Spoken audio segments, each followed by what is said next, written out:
அண்மை செய்தி. இந்திரா காந்தி பிரதமராக இருந்தபோது அவசர நிலை பிரகடனம் செய்யப்பட்டதற்கு சபாநாயகர் ஓம் பிர்லா கண்டனம் தெரிவித்திருக்கிறார். சபாநாயகர் ஓம் பிர்லாவின் இந்த கருத்திற்கு எதிர்க்கட்சியினர் எதிர்ப்பு தெரிவித்து கடும் அமளியில் ஈடுபட்டுள்ளனர். இதனால் மக்களவை ஒத்திவைக்கப்பட்டிருக்கிறது. கடும் அமளியில் எதிர்க்கட்சியினர் ஈடுபட்டதால் மக்களவை ஒத்திவைக்கப்பட்டிருக்கிறது. விவரங்களை வழங்குவதற்காக மூத்த செய்தியாளர் கணபதி இணைப்பில் இருக்கிறார். கணபதி, மக்களவையில் என்ன நடந்துச்சு? முழுமையான விவரம். 1975 வருடத்திலே அவசர நிலை பிரகடனம் செய்யப்பட்டதற்கு இன்று மக்களவையிலே கண்டனம் தெரிவித்து தீர்மானம் நிறைவேற்றப்பட்டிருக்கிறது. இன்று பிரதமர் நரேந்திர மோடி தனது அமைச்சரவையை மக்களவையிலே அறிமுகம் செய்து வைத்தார். அந்த அறிமுக நிகழ்வு நிறைவடைந்த உடனேயே சபாநாயகர் ஓம் பிர்லா எமர்ஜென்சிக்கு எதிராக நாம் இன்று நம்மளுடைய கண்டனத்தை பதிவு செய்கிறோம் என தீர்மானம் வாசித்தார். எமர்ஜென்சி காலத்திலே சட்டவிரோதமாக மக்கள் கைது செய்யப்பட்டார்கள், ஜனநாயகத்தின் மீது தாக்குதல் நடத்தப்பட்டது என அவர் கடுமையான கண்டனம் தெரிவித்தார். அந்த சமயத்திலே 1975 முதல் 1977 வரை எப்படி அரசியல் சாசனமே புறந்தள்ளப்பட்டு ஜனநாயகத்தின் மீது தாக்குதல் நடத்தப்பட்டு மக்களுடைய உரிமைகள் பறிக்கப்பட்டன என அவர் கடுமையாக சாடினார். அதன் பிறகு அவை எமர்ஜென்சி பாதிப்புக்கு உள்ளானோருக்கு அஞ்சலி செலுத்தும் வகையிலே மௌனமாக இருக்கும் எனவும் அறிவித்தார். இதையெல்லாம் கேட்டுக்கொண்டிருந்த எதிர்க்கட்சி உறுப்பினர்கள் கடும் கோபத்திலே முழக்கங்களை எழுப்பினார்கள்.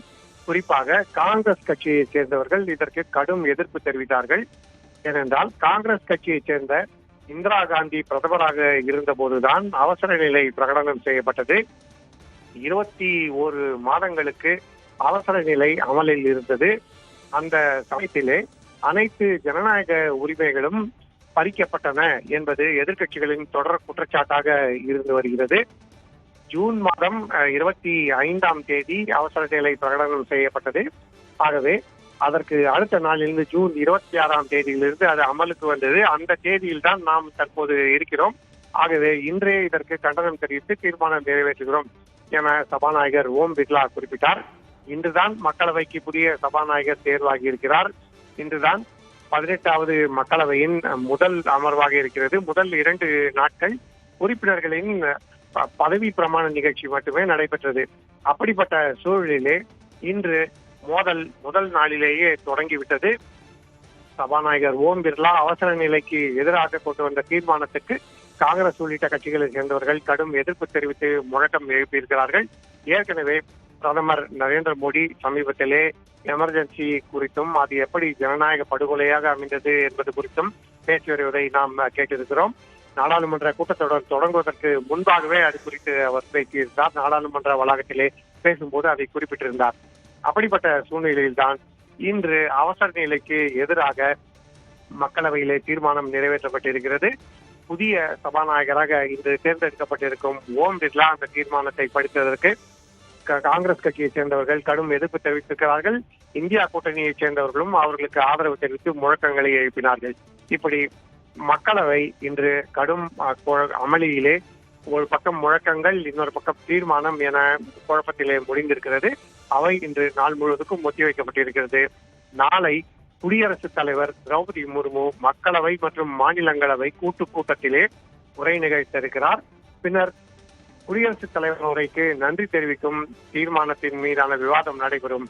அப்போது எதிர்க்கட்சிகள் தங்களுடைய கடும் எதிர்ப்புகளையும் கண்டனங்களையும் பதிவு செய்வார்கள். மேலும் நீட் விவகாரம், அக்னிவீர் விவகாரம் போன்ற பல்வேறு பிரச்சனைகளையும் எழுப்புவார்கள் என எதிர்பார்க்கலாம்.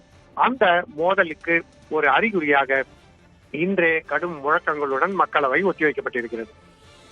மக்களவை நிகழ்வுகள் குறித்த விவரங்களை வழங்கியதற்கு நன்றி கணபதி. 1975 இந்திரா காந்தி பிரதமராக இருந்தபோது அவசர நிலை பிரகடனப்படுத்தப்பட்டது. அதற்கு எதிராக தீர்மானத்தை சபாநாயகர் ஓம் பிர்லா கொண்டு வந்த நிலையில் அதற்கு எதிர்க்கட்சியினர் கடும் எதிர்ப்பு தெரிவித்து அமளியில் ஈடுபட்டதால் இன்று நாள் முழுவதும் மக்களவை ஒத்திவைக்கப்பட்டிருக்கிறது.